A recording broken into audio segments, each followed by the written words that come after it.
Yeah, a couple the 10K day this Friday. I don't know if you guys are aware of, but it's a huge deal for our volleyball program. They're looking to set an attendance record for an NCAA volleyball match in our state. So the goal is to get 10,000 fans this Friday over to Stegman. We're playing South Carolina in the SEC home opener. Admission is free, and match starts around at 7 p.m. So we'll be going over to the hotel for our deal, and we may swing by there. But gates open at 6. The match starts at 7, and all fans are encouraged to wear black. So the hope is we'll get 10,000 fans to set that record. And I know our volleyball program has taken off and done some really good things. So I encourage everybody to be there for that. The other note is we'll have the green ribbons on the back of our helmets this week in recognition of Tyler Helinski. Suicide prevention and mental health. So we'll be wearing the green ribbon decals on the back of our helmets in honoring his memory. And with that, I'll move it on to Mississippi State. Start with questions.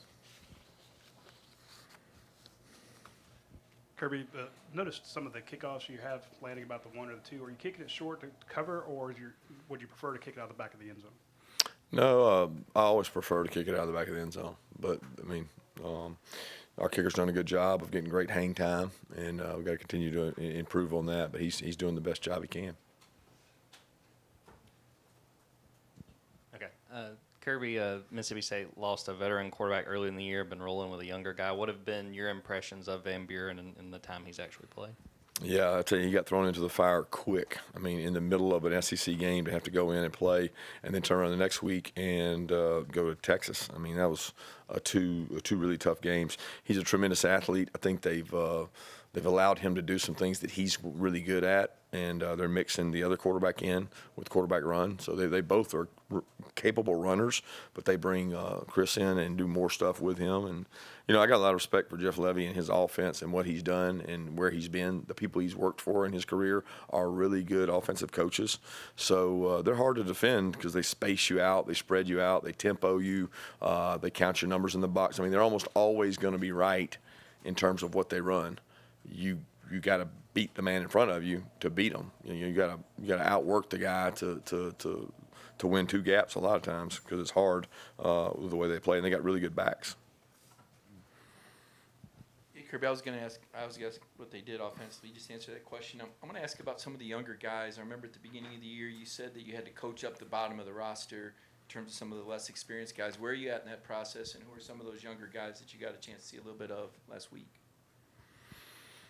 Well, I don't know last week that we got to see any of those guys in terms of playing time. I mean, if you're referencing playing time or practice time, I don't know. Chris Cole played a little more significant role because of Smiles' injury. So Chris Cole has had to play a little bit more. Quentin is taking a bigger role in special teams. KJ started on a couple units that really helped us. Justin Williams got to play on some special teams. But, I mean, I can mention all those kids in practice because in practice they're getting better. You know, we take a considerable amount of our reps and share them with young players because we want to see them develop. We told them when we brought them here we would develop them and get them better. And sometimes kids only think that means in the game. But you get to go against R1s if you're a 2 or a 3 every day. So you play an SEC quality opponent every day you go out there, and we're hoping those guys continue to get better. Coach, you had said afterwards on Saturday that you guys were close to cutting it loose. What does cutting it loose look like to you when you evaluate that? Play with no anxiety. Play with no fear of what might happen. Execute at a high level. Not be don't be entrapped by the weather. Like play above all that. Cut it loose, and you earn the right to do that by what you do during the week. And I thought we earned the right to do that in the game, and at times we did. At times we didn't. After the game Saturday, you expressed some disappointment in the fan engagement at the game, and particularly at the end. Can you expound on that a little bit, what your expectation is and kind of the give and take between fans and the team providing entertainment, I guess? Yeah, I think I said what I said and stand on what I said, and feel that it could have been better. But, my job is to coach the football team, and I'm going to do the best I can in my power. And I've been in some really good places where, there's times that you create a monster, whether it was when I was at FSU, when I was at Alabama, and you have to appreciate that, and you have to create home field advantages. And, we've had coaches tell us that come here and play that it was the best environment they played in the entire year. But I didn't think that was Saturday. And I don't think I'm the only one that feels that way. But, again, my concern is with Mississippi State, not the other. I trust the people that are in charge of it to help it. I trust our fans. Kirby, do you have an update on Kristen Miller, Jared Wilson, in terms of where they are with their injuries and, if you think they might be able to play Saturday? Yeah, I hope they will be able to. We'll find out today. Yeah, I guess following up on Chip's question, is there anything you think the team can do to help provide a better fan experience or better, I guess, juice for those home games, or is it just something that's game day ops, other things that don't pertain, especially to football? Well, if you take pride in your performance, which I hope our team takes pride in their performance each week, then you worry about what you can control. And our players, have an opponent to play, and we're trying to make it harder on the opponent to play in our environment. And, just simple ask question, did we make it hard on them to play in that game? I don't know. But the pride and performance that our fans take, that our programming takes, that our Josh Brooks and his staff take, and our players take, it's a collective effort. Yeah, you mentioned cutting it loose, not playing with anxiety. I guess how much have you seen with that in the offense, particularly Carson, and how hard is that for a quarterback to, I guess, not be afraid of making a big mistake in a big moment? Yeah, I don't reference Carson in that. Carson's, you start for a year in the SEC and play in the games he's played in. I'm not referencing Carson with that. That's not. I never directly said him, and don't think that he's played that way. I think Carson is in a good headspace. He's continued to get better. It has nothing to do with him. Probably some other positions that we have younger players at. Sometimes they play with a lot of anxiety.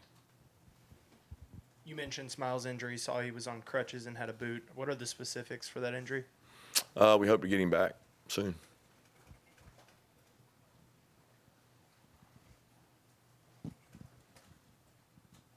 Coach, we heard Trevon Diggs talk about his relationship with you. Can you just talk about the impact he's having right now coming in and his performance Saturday? Yeah, I thought he performed really well Saturday. He made some things happen with nothing there, and then had a couple that I thought maybe should have got more on, that he's one step away and from breaking one open and using his quickness. He's got really good open field skills to make people miss, and I think that's something that we've needed around here, is like a guy that can go make people miss in open spaces. And he's a really good receiver out of the backfield, and more important than all that, he's one of our best leaders. He holds people accountable. He's a good kid. And I appreciate the way he's come into our team and bought into the culture that we have here. Yeah, Coach, when we talked to Carson on Saturday, he said that you guys prepared for or saw Auburn playing a lot of man on tape, and then they're rushing 3, dropping 8, providing a different look. When that happens, when you're preparing for something, a defense gives you something else. What does the adjustment sound like and look like on the headset from the coaching staff? Well, we drop 3 and rush. We rush 3 and drop 8 on our defense. So it's not something that when we go against each other we don't see. We see everything from our defense every week. We don't go out there and say, okay, we're only working on this for Auburn. No, they might play man, but then they might play zone. They also rushed 3 and played man with 2 robbers, which is 8 guys dropping, but it's man free. So they did a little bit of both, and we continue to see that. Kentucky did that. They did that, and then people max splits. So if you're a good defense, you're not going to do the same thing over and over, right?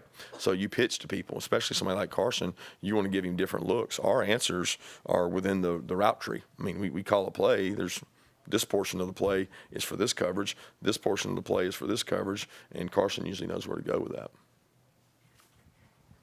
Kirby, is there a balance between trying to win the game you have right in front of you, but also trying to do some things that will help you? Like, for instance, if you want to establish the run, and maybe it's not the best thing to do in that game all the time, but it's something that you feel like you need to do for you to be a better team. Is there a balance you have to try to have there? I've never thought of it that way, Seth. I look at it as win the game and do what you have to do in practice. So if I really felt strongly that we needed to improve the passing game or improve the running game or I don't really know what you're getting at with which part we're trying to improve in game. I would do it in practice periods. I would say, hey guys, we got to do more of this because this is our struggles. You know, we got to load the box and run against it. Well, I don't want to do that. You know, we got to throw the ball when we can throw the ball. I mean, I'm very pleased with where we are in terms of it. We've played some really good teams, especially when you look at some of the defensive statistics out there with Kentucky and Clemson, what they've done. So the most important thing is to, like, get better. And I think we do that in practice better than going into a game where we don't know what's going to happen in a game, right? We don't know. I mean, I'm not into experimentation in games. Yeah, you mentioned Chris Cole got some more action on Saturday. Just what have you seen in terms of his growth, and what is it about his skill set that makes him, I guess, a good fit for that third down package on defense? Well, number one, he has tremendous pride in performance, and we rank that as one of the number one qualities. A lot of people rank size, speed, height, weight, and stars. He has great, like he is self-aware and has great pride in performance, and that is a number one trait of a winner, of a good athlete, of guys that play as freshmen. And he has size, he can run, but he's really intelligent and he's very conscientious. So we've been very impressed with him, the way he's kind of grown up and gotten better, and he's still not there. I mean, it's like Railen and CJ last year. They weren't ready for what they had to go do, but they had to go play. And we need him to keep getting better, and we need Justin to come along too. You often speak on how difficult it is to win on the road in the SEC, and I don't know that we've seen a more dramatic week with examples provided than this past week. This may tie into what you just said a few minutes ago about the importance of creating a home field advantage, but are there reasons that it's become more difficult than ever in the SEC to win on the road? The margins are tighter. I don't think it has anything to do with the road or home. It's just the margins are tighter. Everybody's got, you know, the ability to go get people's backups, and you know, it's just look at the scores in the league. It's tighter than it's ever been. It's a really competitive league. We made it better by bringing more people in, and it really boils down to who can play the long game. And it's not about. I mean, it's hard to play on the road, yes, but it's not about that as much as it is these teams are closer than most people realize. We talked last week about Auburn's offense and their explosive nature. What did you think of how your secondary played on Saturday and just against that passing offense? I thought we mixed it up well. Played some back shoulder balls, got some balls down, had some 50-50 balls. We got PIs on. Didn't come out of breaks in some spots real well, but we changed up coverages. We pitched to them. We were able to pressure them with our front. You know, if you're going to make people one-dimensional, then they're going to throw it on you.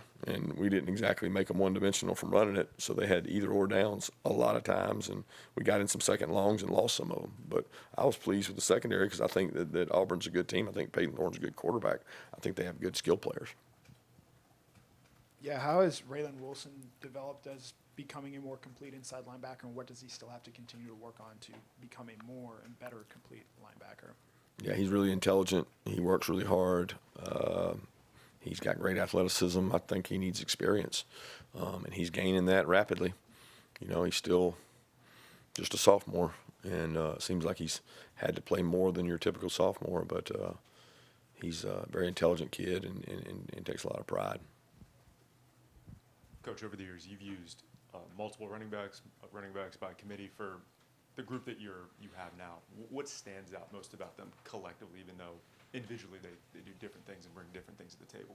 Yeah, I like the depth in the room. I like what Cash brings. I like what Nate brings. I like what Branson brings and what Trevor brings. I mean, we have four guys that really feel good about it, and the young kid, Chauncey, is doing some really good things. I mean, he's improved immensely since arrival here, and he's got great toughness, great character, and he's going to be a really good player. So Dwight Phillips has gotten better over on the scout team. And a kid that had never played in an environment like this one, he's getting better. So I like that group as a whole and think it's a really good group. Yeah, Coach, Cole Spear made a few physical tackles on special teams this weekend. I'm curious if you could speak to that. And also, it's a high school offensive football player coming out and looking really naturally as a tackler. Do you guys teach those guys how to do that, or is there like an onboarding process for them to go out and play special teams that well? Yeah, from a litigation and insurance spot, we teach them all how to tackle because, if a play happens and you got to go tackle somebody, we want them to understand their heads up, how they go about it. He played some growing up. He's always been physical, and he's fast, and he's another guy that takes tremendous pride in his performance. He wants to do it right. It's important to him. Georgia's important to him, and I love the way he's playing right now. He plays with great toughness and without concern for his body. He plays reckless, and I like the way he gets after it on special teams. So he's been a great asset for us. Time for one more question. Kirby, getting back to the fans Saturday, was there a particular part of the game that you felt like the crowd wasn't giving you what you needed, and do you feel like your team has to give them more to cheer about, or is it just the? Yeah, I'm not like you're wanting to make this us against them, Mark. That's not really what this is about. We're a team, we're a unit, and I think it's okay to say how you feel and try to pull the family together and pull in the right direction. And you guys want to make it about, well, Kirby said this. I mean, we're a team. We're a team. Like, let's do this together. Let's help each other, not make it about what he said and they said, and I'm not into that. We need to all be together. That's when I got hired here, it was all about pulling in the same direction, creating an atmosphere that's hard to play in. You win these games at home, and maybe you take it for granted if you win so many games at home. But I know this, it's hard. These teams are going on the road all across the SEC. You make it hard on them by what you do and what you create. So it's not about a specific point in time. It's about us all pulling in the same direction.